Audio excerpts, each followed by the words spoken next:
Embarquement pour l'Île-Dieu cette semaine, une escale gourmande puisque vous allez découvrir une conserverie artisanale. Saveur-Ilaise est une société qui n'a que 4 ans et un panel de préparations traditionnelles qui vont des rillettes au thon fumé en passant par des conserves plus classiques. Rien que des produits sains et nobles, aucun conservateur. Une découverte qu'a fait pour vous Anthony Jamin.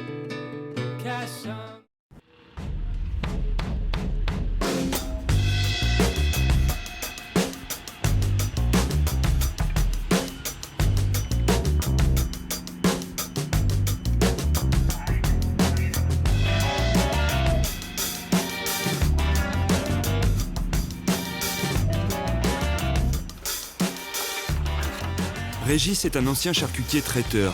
Il y a 4 ans, avec Christophe, un ami, il crée Saveur-Ilaise, une conserverie artisanale comme il en existait beaucoup sur l'île autrefois. Essayer de travailler un maximum de produits qui est pêché sur l'île-Dieu, tout ce qui est lotte, merlu notamment. Le thon, malheureusement, il vient maintenant des sables de Saint-Gilles. On arrive à en avoir un petit peu de l'île-Dieu, mais c'est plutôt les sables Saint-Gilles, Saint-Jean-de-Luz. Et on s'attache à ça et vraiment à faire des produits traditionnels, empotés à la main, un maximum, quoi. Également, dans nos plats cuisinés, on essaye de travailler du poisson qui vient directement de la criée, plutôt. À la criée de Port-Joinville, ce qui intéresse en premier lieu nos 2 entrepreneurs, c'est le thon blanc Germont. Mais il y a un autre poisson qui retient particulièrement l'attention de Régis et Christophe. C'est la lotte. Pas très ragoûtante à première vue, mais délicieuse. Et après, quand ça ouvre sa bouche, c'est assez impressionnant. Donc en fait, on coupe ici, on sent l'os de la joue qui est ici. Et en fait, voilà, la joue est juste ici. Et la queue qui est en dessous. La queue de lotte, là. Voilà la joue de lotte. Hop là. Donc en fait, il y a une petite pellicule ici, une peau qu'on enlève. Et après, on la cuisine soit en blanquette, soit en sauce. L'avantage, c'est qu'on peut la cuire plus longtemps que la queue de lotte. C'est beaucoup plus filandreux, il y a plein de filaments à l'intérieur, en fait, et ça ressemble un peu à l'arrêt, en fait, un coup cuit. Et c'est très très bon, très très fin. C'est quelque chose qu'on utilise beaucoup dans nos plats, entre autres. Et la lotte, on en achète beaucoup, on fait beaucoup de plats à base de lotte. Pourquoi? Parce qu'à l'Île-Dieu, on a 2 bateaux de lotte qui pêchent la lotte toute l'année, qui vendent 2 fois par semaine sur l'Île-Dieu, constamment. Donc pour nous, c'est important d'acheter essentiellement de la lotte et de faire aussi beaucoup de recettes à base de lotte.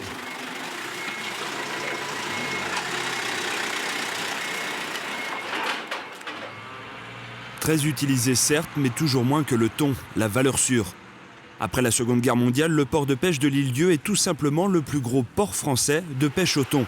À l'époque, les îlets en consomment énormément. Aujourd'hui, cette tradition perdure. C'est du thon blanc Germont, pêché en Atlantique Nord-Est. C'est du thon qui remonte ça se passe jusque dans la zone des Açores. Et il remonte jusqu'en Irlande.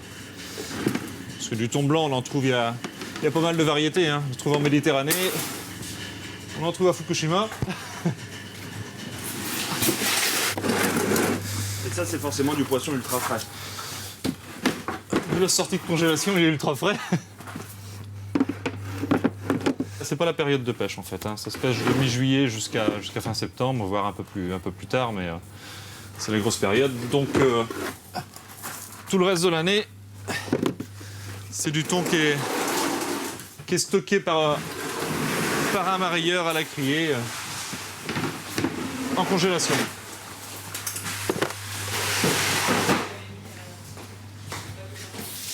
Bonjour Daisy. Bonjour Natacha. Ça va?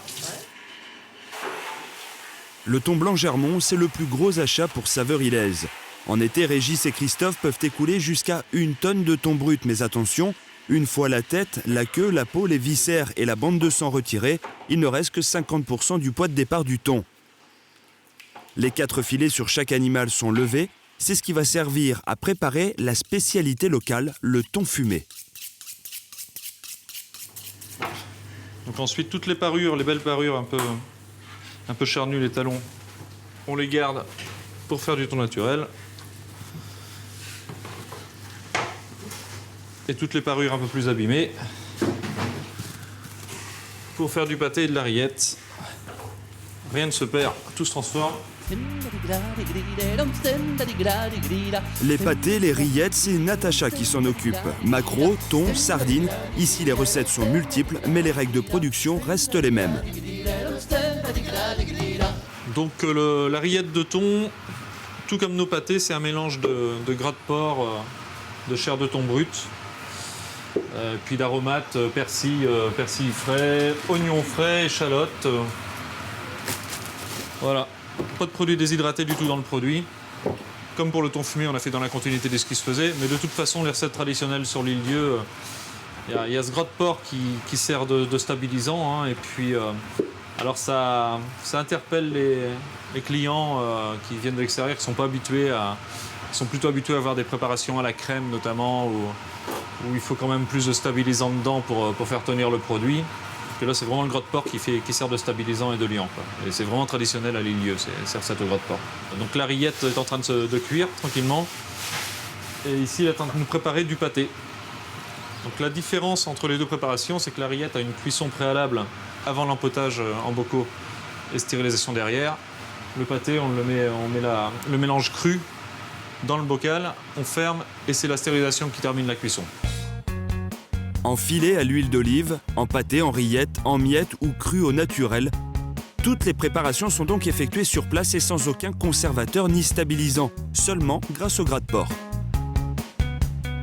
C'est ce qui fait cette couche de graisse qui ressort sur l'extérieur du produit, ce qui fait un gage de qualité en fait, parce que ça montre que dans ce produit, il n'y a pas de stabilisant. Le stabilisant permet de fixer la graisse à l'intérieur du pot. Ça veut dire que les produits sont produits sur l'île-Dieu, justement, avec une charte de qualité qui a été mise en place par la mairie, entre autres, et puis par une association qui s'appelle les produits de l'île-Dieu, justement. C'est justement pour éviter qu'on nous vole aussi un petit peu notre identité en se disant, voilà, c'est vraiment des produits qui sont faits sur l'île, avec le maximum de produits achetés aussi sur l'île-Dieu. Donc, si vous achetez un des produits de l'île-Dieu avec cette marque-là, vous êtes garanti que c'est un produit qui a été fait sur l'île-Dieu. Revenons au thon fumé au bois de hêtre. C'est le produit phare ici sur l'île. À l'origine, c'est un charcutier qui a eu cette idée. Depuis, les îlets en raffolent. 90% de la production est d'ailleurs consommée sur place. Le reste part sur le continent. Alors les filets ont été levés, comme on a vu tout à l'heure, avec la bande de sort tirée, les parures et tout. Donc il y a la mise en filet, hein, c'est de la chaussette traditionnelle de charcuterie qu'on utilise. Et puis il y a notre ami Daisy qui est en train de s'employer à son passe-temps favori. L'emballage du thon avant salage, pour lui donner une belle forme bien ronde. Ici, le salage s'effectue au sel sec. Un salage en saumure serait envisageable, mais rendrait le thon plus cassant et nécessiterait bien plus de temps de séchage. Dans le cas présent, 48 à 72 heures sont préconisées avant l'étape du fumage. On le rince au bout de 6 à 8 heures de salage. On le rince bien et il sèche beaucoup plus vite que s'il avait un trempage de 4-5 heures de saumure, en fait. Et même au niveau de la couleur, c'est beaucoup plus attrayant.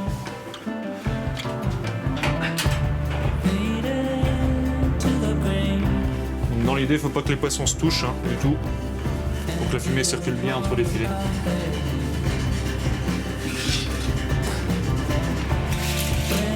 Il n'y a pas de secret, c'est vraiment... Nous, on juge par rapport à la couleur, en fait. Et puis le fumage, ça dépend, on joue avec la température ambiante, le vent également. Il y a une petite tirette de réglage pour... quand il y a beaucoup de vent, on réduit le tirage. Quand il n'y a pas trop de vent, on ouvre un peu plus pour que la fumée circule bien. Et ensuite, du merlu, ça demande aller entre 4 et 6 heures, suivant le temps, suivant le vent. Le thon, il faut le laisser une bonne journée, quoi. On le met à fumer le matin, on le retire le soir. En général, 8 à 12 heures de toute façon sur le thon. Après fumage, les saucissons de thon, appellation donnée par les touristes de passage, sèchent de nouveau pendant 48 heures. Emballés sous vide, ils sont vendus sur place, à quelques pas de la gare maritime. En salade, ça se mange aussi très bien. Mais bon, le meilleur moyen de l'apprécier, c'est en tranche tout simplement, naturellement. Juste avant de prendre le bateau, souvent ils garent leur voiture, ils passent au magasin prendre quelques morceaux de thon fumé, puis ils emmènent ça chez leurs amis ou voisins sur le continent. Je pense que le cadeau kitsch des objets en coquillage, c'est un peu passé et dépassé. Donc c'est vrai que les conserves, même pour les enfants qui viennent en classe de mer, choses comme ça, ils repartent avec leur petit pot de conserve, ils sont contents, ils font déguster un petit peu à tout le monde. Et puis c'est vrai que les produits du terroir ont quand même bien le vent en poupe en ce moment. Donc on est inscrit complètement là-dedans et c'est vrai que ça fait bien marcher notre activité. Ouais. Un mets original donc à partager de retour sur le continent. Et en ce qui concerne la ressource, peu ou pas d'inquiétude.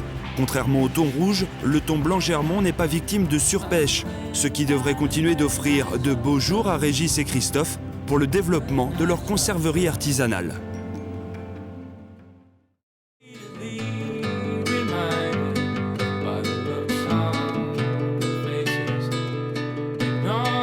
À la semaine prochaine pour un nouveau numéro de Terre de Marin.